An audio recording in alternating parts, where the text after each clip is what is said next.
All over मैं आपको बता दूं इस वीडियो में कि जो मुझे प्रॉफिट हुआ है वो 5,000 रुपए के आसपास हुआ है। मेरा जो इनिशियल कैपिटल था वो 1 लाख रुपए था पूरा। नमस्कार दोस्तों, welcome back with another video. तो जैसे ही आपको पता हम कॉर्पोरेट में जॉब भी करते हैं और ट्रेडिंग भी करते हैं, तो हमारी एक अपना प्रोफेशनल लाइफ जो है हम ऑफिस में काम करना और अपना जो ट्रेडर लाइफ है उसे मैनेज करना थोड़ा सा हमारे लिए पजली होता है, बट हम इसे मैनेज करते हैं और बहुत अच्छे से मैनेज करते हैं। तो आज बेसिकली जो मैंने वीडियो बना रहा हूँ ये सीधे सीधे अपना मई मंथ का जो मेरा P&L है स्विंग ट्रेड का, वो मैं दिखा रहा हूँ इसमें कि मेरे को मई मंथ में कितना प्रॉफिट हुआ और कितना लॉस हुआ है। तो ऑल ओवर मैं आपको बता दूं इस वीडियो में कि जो मुझे प्रॉफिट हुआ है वो 5,000 रुपए के आसपास हुआ है। मेरा जो इनिशियल कैपिटल था वो 1 लाख रुपए था पूरा पूरा। तो मैंने 3 शेयर लिए थे, आपका एक HAL, एक IRDA और एक आपका टाटा मोटर। इन 3 शेयर्स को मैंने खरीदा था और इन 3 शेयर्स को मैंने बेचा और अपना प्रॉफिट बुक करके मंथ एंड में मैं आ चुका था बाहर। तो अब मैंने एक चीज इसमें देखी कि भाई मैंने कुछ गलतियां भी करी है मार्केट में कि अगर मैं इन ट्रेड को 1-2 दिन और ना करता या होल्ड करते लेता तो मेरे को जो प्रॉफिट 5,000 का हुआ टोटल, वो मेरे को 10,000 भी हो सकता था, इवन 12-15,000 भी हो सकता था। तो कुछ गलतियां जो मैंने करी हैं वो, और कुछ जो मैंने सीखा है वो, और क्या नाम है आपका, क्या नाम, कैसे हम अपनी साइकोलॉजी को कैसे सही कर सकते हैं मार्केट के प्रति, हम अपने प्रॉफिट को कैसे और देर तक होल्ड कर सकते हैं, ये चीज मैं आपको पूरी की पूरी इस वीडियो में बताऊंगा। तो चलिए चलते हैं स्क्रीन पर। आप मेरी स्क्रीन पर देख रहे हैं, मैंने अपना आपका जो P&L है वो दिखा रहा हूँ आपको। 5,077 जो मेरा प्रॉफिट हो रखा है इन 3 शेयर्स के अंदर। तो दूसरी चीज आपको स्क्रीन पर दिखाता हूँ अपनी कि मैंने कौन सा शेयर कब खरीदा था। 5 तारीख ये लिया था टाटा मोटर, फिर IRDA लिए थे, 3 बार IRDA लिए। HAL को मैंने सेल किया था क्योंकि मैंने लास्ट मंथ अप्रैल में लिया था। फिर आपका IRDA सेल हुआ है। फिर मैंने अभी NHPC और सूजलॉन में मैंने टेक ओवर कर रखे हैं अपने इसमें ट्रेड में। ठीक है, ये चीजें हैं हमारी। मैंने कुछ पैसा इन्वेस्ट कर रखा है, ये मैं आपको अगली वीडियो में दिखाऊंगा मैंने क्या शेयर्स ले रखे हैं, जो मैंने आपको दिखा दिया। ठीक, तो अब पहले हम सबसे पहले हम आ जाते हैं इस वाले पे, और अब सबसे पहले हम करते हैं अपना टाटा मोटर पे। तो टाटा मोटर हमारा ये रहा। हमने कब खरीदा था? 5 तारीख को हमने खरीदा और 7 को बेचा था। तो हम टाटा मोटर पे यहाँ आ गए हैं और ये रहा हमारा चार्ट टाटा मोटर का 5 मई। तो मैंने आपको पहली वीडियो में बताया था कि टाटा मोटर में वॉल्यूम बहुत अच्छी है और मैं इसके अंदर ट्रेड लूंगा, क्योंकि मैक्सिमाइज क्या होता है कि मार्केट जब आपका ये जो आपकी जो रेंज है, इस रेंज पे अब रेड कलर कम होता है तो मार्केट कन्वर्शन लेने की कोशिश करता है और अपसाइड आने की कोशिश करता है। तो मैंने वही सोच के 5 तारीख को ट्रेड एग्जीक्यूट कर दिया था। बट 1-2 दिन वो ट्रेड डाउन साइड रहा, बट सुपर ट्रेंड उसके बाद एक अपर साइड का मोमेंटम दिया और चला गया। तो मैं आपका फोम आ चुका था, मतलब मैं डर चुका था कि यार ये अब वो क्या पता नीचे आ जाए, क्या पता और नीचे ना आ जाए। तो मैंने ये ट्रेड यहाँ पे, आपका क्या तारीख है ये, 7 तारीख को मैंने इस ट्रेड को, कहाँ गया मेरा वो है ये रहा। तो 7 तारीख को मैंने इस ट्रेड के आसपास मैंने इसे अपना एग्जिट कर दिया था। तो ये चीज मैंने इस चीज से समझा, अगर मैं इस ट्रेड को 7 तारीख को एग्जिट ना करता या और 2-3 दिन और होल्ड करता तो ये हाई मार के आया था 704 पे। और मैंने इसका टारगेट पहले बोला हुआ था कि मेरा टारगेट जो है ट्रेड को लेके वो इस रेंज को अगर तोड़ देगा, जो इसकी रेंज है याली 700 वाली जो रेंज बनी हुई थी, ये हाईएस्ट जगह कहाँ पे, ये रहा। तो जो मेरी रेंज थी 722 वाली, इसे तोड़ देगा तो मार्केट पक्का 110% ऊपर जाएगा। और सेम वही हुआ था इसमें। तो इसने इस रेंज को ब्रेकआउट दिया और ये ऊपर जाने की कोशिश कर रहा है। तो अब ऑल ओवर ठीक है, डाउन साइड आ गया, बट ये ऊपर जा सकता था। तो मैंने एक गलती ये करी कि मेरे को इसमें अच्छा प्रॉफिट हो सकता है। 742 हाई मार गया था। तो आप सोच सकते हो मैंने 742 हाई मारता है ये। तो ये मैंने लिया हुआ था यहाँ पे, बाई किया था 95 शेयर 661 पे, और 742 पे मारता तो कितना बड़ा प्रॉफिट होता। पहली चीज ये। तब आते हैं हम दूसरे शेयर पे अपना। दूसरा शेयर हम दिखाते हैं आपको। ये है मेरा फिर IRDA को मैंने 12 तारीख को ही लिया था 3 बारी में। मैं एक बार मैं एग्जीक्यूट नहीं कर पाया ट्रेड अपना पूरा, बाय मिस्टेक। तो मेरा टोटल इसके 300 शेयर के आसपास थे। तो अब 300 शेयर की जो मेरी एवरेज बाइंग आ रखी थी, और ये 300 शेयर मैंने लिए थे आपका 12/5 को। तो 12/5 में हम आ जाते हैं IRDA पे। तो IRDA पे हम आ गए 12/5 आ गया हमारा ये 9/12/5। तो 12/5 की सेम साइकोलॉजी मेरी यही थी कि मार्केट ने इसमें ग्रीन दे दिया है अपसाइड का, और सुपर ट्रेंड ने भी दे दिया अच्छा कन्वर्सन सेशन, और अपसाइड जाने के मोमेंटम अब थोड़े अच्छे हैं मार्केट में। तो सेम वही हुआ, अपसाइड जाने के मोमेंटम अच्छे थे। मैंने चार्ट को और बड़े टाइम फ्रेम पे लिया तो मुझे लग गया था कि हाँ जाएगा जाएगा। तो जब इसमें प्रॉफिट हो रहा था, मुझे इसमें और अच्छा प्रॉफिट हो रहा था। इवन उस दिन जिस दिन मैंने एग्जिट किया था ट्रेड को, तो ये ट्रेड मैंने जब एग्जिट किया आपका IIDA बाय किया है, और ये रहा मेरा सेल डेटा 16 तारीख। 16 तारीख को मैंने 170 रुपए से एग्जिट कर दिया था।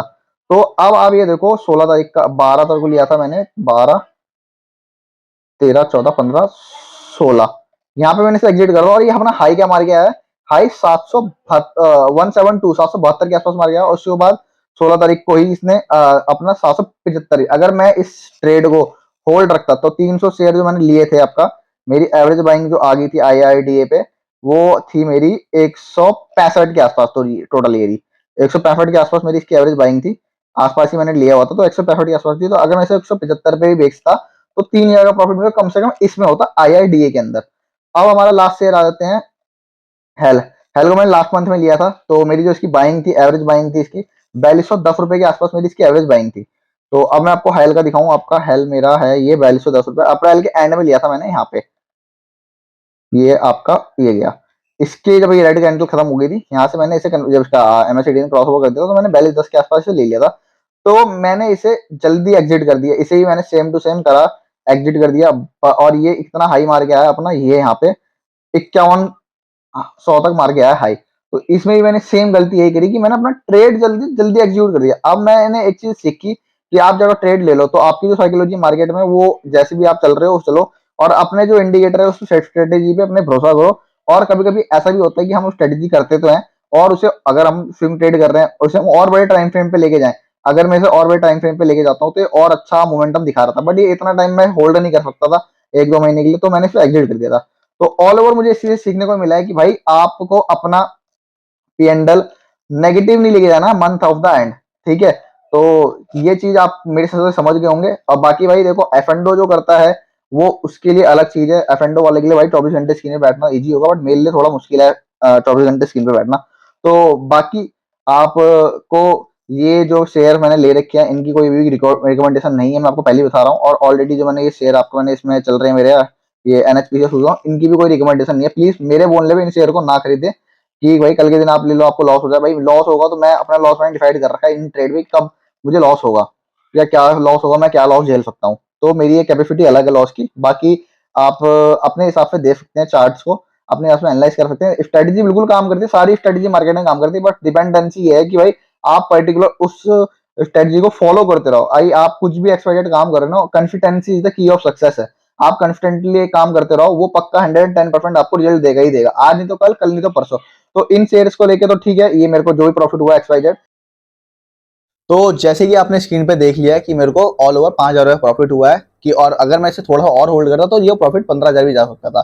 तो अब मैं आपको एक चीज बताता हूँ कि आप लोगों के लिए सबसे बेस्ट काम क्या है। अगर आप जॉब करते हैं, बिजनेस करते हैं, ट्रेडिंग से हटके कोई और काम करते हैं, तो आप सिर्फ और सिर्फ स्विंग ट्रेड चॉइस करें। और स्विंग ट्रेड भी वो चॉइस करें जिसमें आपको अच्छा मोमेंटम मिलेगा। स्विंग ट्रेड आपका बहुत सारी चीजों के ऊपर डिसाइड होता है कि कंपनी का प्रॉफिट कैसे उठा है, कंपनी ने अपना रेवेन्यू कैसे बढ़ाया, कंपनी का P&L हो गया, और एक्सटर्नल जो हमारी चीजें हैं कि वो कैसे, जैसे अभी आपका हेल हो गया, भेल हो गया, इन शेयर्स को लेकर थोड़ी सी मार्केट में हाइप बनी है। क्यों? क्योंकि अभी आपका इंडियन गवर्नमेंट और डिफेंस सेक्टर को बढ़ाने की कोशिश कर रही है और अपना कुछ ना कुछ नया प्रोडक्शन स्टार्ट करने वाली है। तो ये चीजें जो है आपका मार्केट में एक बूम देती हैं शेयर्स को पर्टिकुलरली। और आपका स्विंग ट्रेड आपका दूसरा भी चीज पे डिपेंड करता है, आपका जो चार्ट एनालाइज, आप अगर चार्ट को अच्छे से एनालाइज कर रहे हो तो आपका 110% है वो आपका प्रॉफिटेबल जाएगा ट्रेड। थोड़ा बहुत आपको वक्त है ऊपर नीचे आ जाए 1-2 दिन, अगर आपने ट्रेड सही से, अगर ट्रेड जो आपने ले रखा है अगर आपने सही से एग्जीक्यूट करा, सही टाइम पे एग्जीक्यूट करा, तो हो सकता है आपको जल्दी प्रॉफिट हो जाए। तो ये चीजें मैंने सीख ली हैं। और आपका मैंने जून मंथ के लिए अभी जो आपका शेयर मैंने अभी आपका ले रखा है वो है सुजलॉन ले रखा है और एक NHPC ले रखा है। इनको मैंने आपको ऑल ओवर बताऊं तो अभी सुजलॉन को मेरा मेन लेने का रीजन ये भी है कि आपका ये जो शेयर है अभी इसका जो प्रॉफिट है वो बहुत अच्छा उठा है। और अब इसके अंदर मार्केट में, और मार्केट में जो लोग हैं वो इसके अंदर घुसेंगे। और मुझे जो लगता है ये 1-2 दिन के अंदर शेयर अपर सर्किट जरूर मारेगा।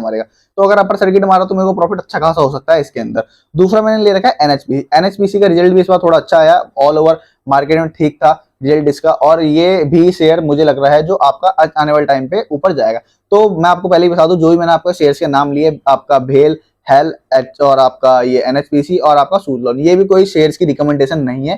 कृपया करके मेरे बोलने पर आप ये शेयर ना लें कि भाई आपने ले लिया, मैंने तो भाई बहुत सारी स्ट्रेटेजी लगा रखी है इसके ऊपर, मैं और कैपिटल डाल के इन्हें एवरेज आउट भी कर लूंगा। बट आप ये चीज ना कर सोचें कि मैंने बोल दिया तो आप शेयर को ले लें।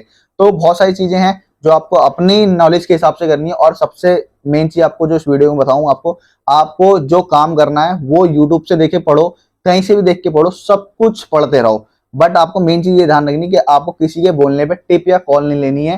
क्योंकि मैंने ये बहुत गलती करी थी टिप कॉल लेके, मेरे को शुरू में तो बिगिनर्स लक हुआ, प्रॉफिट अच्छा हुआ, फिर बाद में मुझे मैक्सिमम बहुत ज्यादा लॉस होने लगा। तो अब मैं किसी के बोलने पे नहीं लेता हूँ, मतलब कम से कम मैं किसी को ब्लेम नहीं करता कि यार मैंने इसके बोलने पे लिया था और ये शेयर गिर गया, या इसके बोलने पे एग्जिट कर लिया, ये हो गया। तो मैं जो भी मैंने शेयर लिए थे मैंने सारा का सारा अपने एनालाइज करा था, अपने बोलने पे, अपने दिमाग से लिए थे। मैंने किसी के बोलने पे नहीं लिए और ना ही मैं किसी के बोलने पे एग्जिट करे। तो जो मेरा प्रॉफिट है वही वो मेरा हुआ है। मुझे इससे समझ में आ गया कि अब मेरे को जो ट्रेड है वो कैसे लंबे टाइम के लिए होल्ड करने हैं। तो अब मिलते हैं आपको नेक्स्ट वीडियो में और देखते हैं क्या होता है। Thank you so much.